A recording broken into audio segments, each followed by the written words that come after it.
Here we are in the historic district of East Wheeling. We're here looking at this 1870s Victorian home, helping the homeowner really tackle their challenges, looking at the assessment of this building and getting a strategy for the historic property in hand. I'm here with Lynn Stasick, a field representative with Preservation Alliance, and myself, Michael Mills, a historic preservation architect.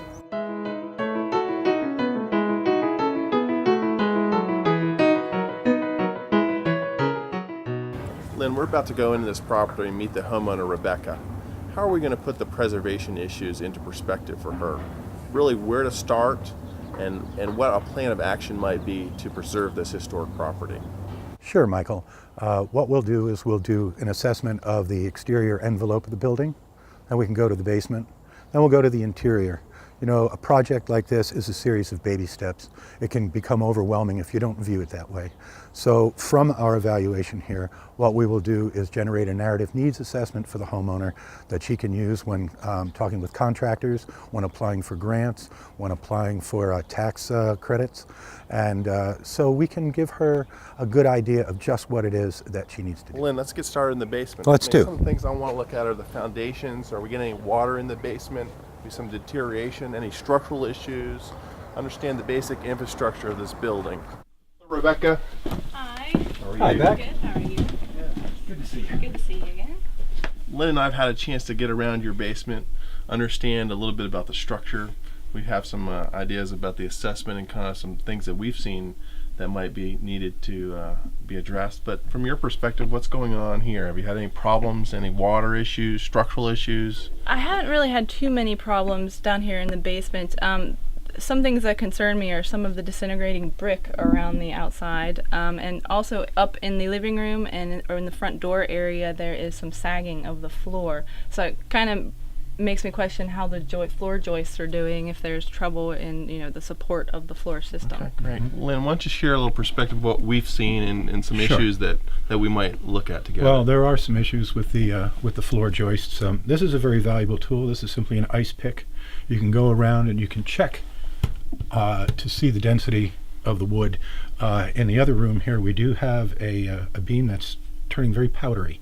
So that would need to be addressed. Now the issues here, you may have some issues here with your sagging because of the beam.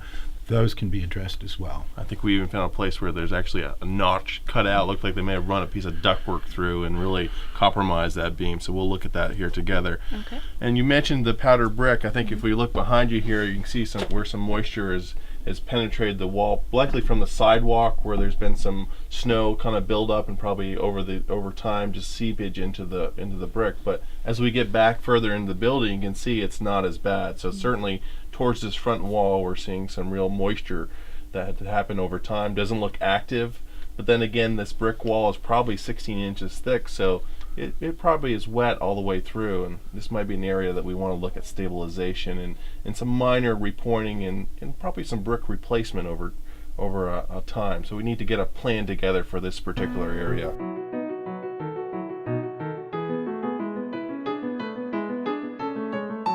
This is one of the areas we mentioned a little bit ago of concern as Lynn and I did our assessment walk around before you arrived.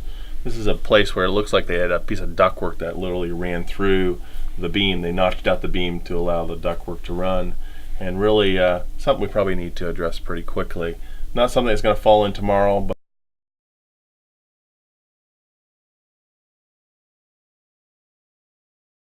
a Dutchman here and some additional support should be fine, but something we need to address. And it's important to know that this is a carrier beam. As you know, the joists are going across it, and so this may be part of where your floor sag is coming from because this has been compromised. So let's take a look around at some of the other issues. Yes. Okay, let's go. Well, Rebecca, as you know, these historic basements provide a lot of insight to the history of these buildings, how they were developed over phases. And as we were in the other room and Lynn and I progressed to this room, we have an understanding this house was actually built in 2 phases. This addition probably was a later one. It's a wood frame structure up above, but we'll show you here in a minute where the 2 intersection of the foundations come together. But also the great thing is some artifacts. I mean, this door that we're seeing right here likely was upstairs of your house at one point. and there's some other artifacts in the other room as well, but this probably provides some insight of what the historic hardware might have been and the profiles. What do you think, Lynn? Yeah, I think so. This may very well have come when they put the addition on. Maybe this came down. It's fairly common to find doors that have been used up in a house end up in the basement. Even providing some ideas of historic paint colors. You got a paint scheme here. This is probably the original color as it was, and certainly the original arrangement of hardware with a hardware set and some locking mechanism there. So great things in the basement. Not always the most fun place to start, but certainly a great place to start as we are professionals helping you understand your home here. So let's take a look at the foundation issue here and where the two pieces come together. Well, Rebecca, this is the intersection we were talking about just a few minutes ago, where the original 1870s house was added on, likely maybe 20 years later. And certainly you can see the delineation here and separation of the joint, and really how the bricks don't align. If that had been built at one time, it would have been integral, like a T, and this brick coursing would have toothed into that one. And that's not happening. So that's pretty clear evidence that we've got two different things, two different phases of the house here, and not a structural issue, but just, again, us understanding your home and the progression over time. Another item here is, you notice this beam here and this beam here. So this was the outside wall of the original structure, and then they put this beam in to carry. Rebecca, I mentioned to you earlier that there were some issues with structure. We have a very bad beam here, as you can see. Look at how rotted this beam is. What is it that is above here? The clothes washer. So there's a clothes washer up here. So over time, we may have had a leak issue here that has compromised this beam. This will have to be addressed. It will have to be shored up, and probably a post put underneath it because this too is a carrier. You'll notice there's some compression rot from where it's been sitting on the beam, on the column. So this is going to have to be addressed. You can see that this rot has spread out into the joists as well. So you need to address this.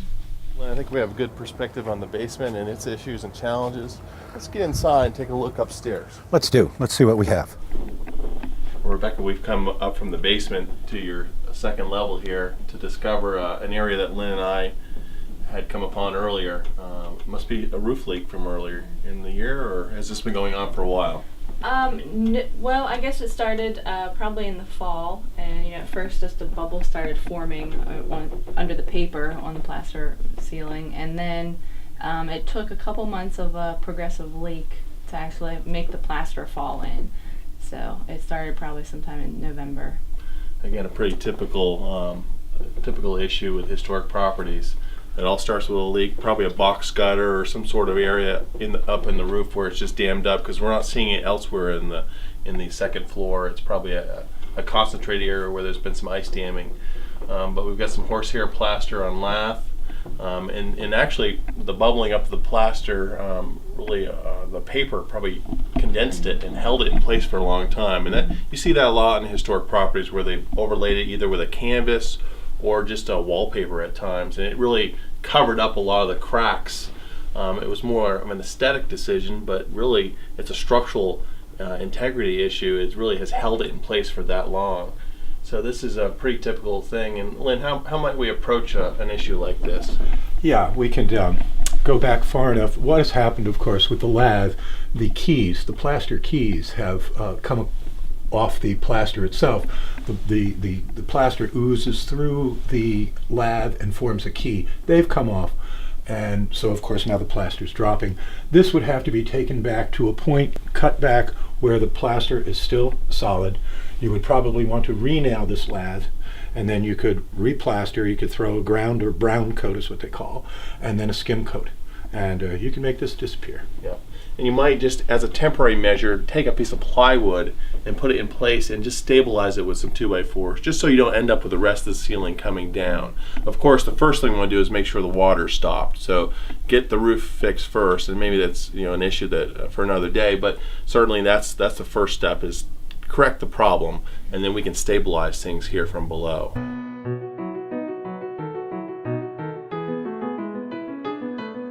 One issue that you must consider when you have water like this is mold. Black mold, most especially, can be it can cause illness. So you need to be very careful about black mold and other types of fungus. A way to take care of the black mold is to take a solution of bleach and water and wash it down, and it will kill that mold.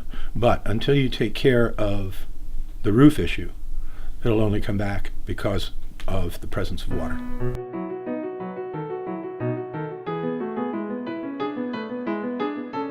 I'd like you guys to take a look at some historic windows that I have down in my living room before you leave. Great, Okay. let's take a look. Yeah, let's go.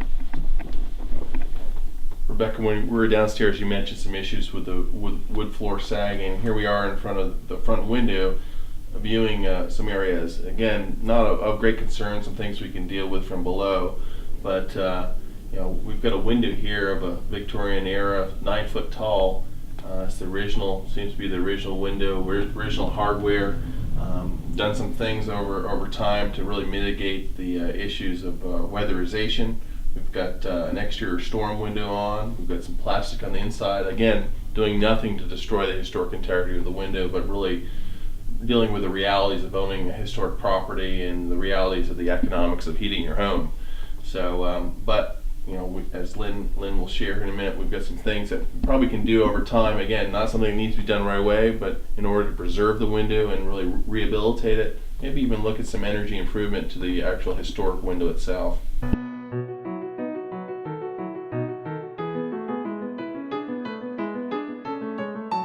There are a number of different things you could do. You could actually, if you were so inclined, you could eliminate the window weights. You could insulate the window boxes, and they make a track that can go in, which is historically and correct as far as preservation is concerned, and you can actually turn these windows into tilt-out windows.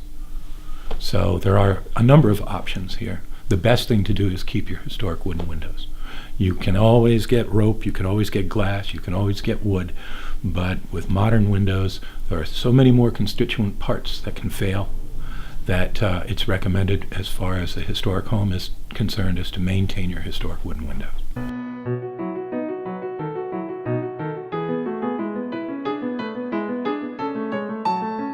So where do we go from here? Well, Rebecca, first, thank you for the time today. We've spent some good time at your historic property here. We started from the outside looking at the historic envelope. We've looked at some issues in the basement and also on the upper level, and ended here on your first level. So thank you, and we certainly appreciate it. I think really from our perspective, the next step is to get this all together, get some steps for you. Again, this should not be overwhelming to you as a homeowner. These are all manageable projects. They may have to outreach to some craftsmen, but I think we can help direct that and really give you some next steps. So Lynn, what do you think the first next step might be? Well, I think we should take the data that we've gathered today back to the office. We can create a prioritized narrative needs assessment for you. I would suggest that when you get this, you'll see we want you to deal with the roof first, with the foundation, and then everything else can be done after that. This narrative needs assessment can be used when applying for grants, when having contractors come in, when applying for federal and state tax credits. So this will be a valuable document for you, which will give you direction. Once again, think of it in small steps, because otherwise it'll become overwhelming. And you will see the end to this. You will see your property come back for you. And we know you have great pride in your property. Here you are in a historic district. Just doing these little things really is going to give back to the overall district. And again, give a lot of pride and ownership of a historic property in a way that gives back to the heritage of the state. We're fortunate this whole state of West Virginia abounds with historic properties, and you're one of those historic property owners. So we thank you, and we think you've got a wonderful property here, and I think just start with that first step once we get the needs assessment done.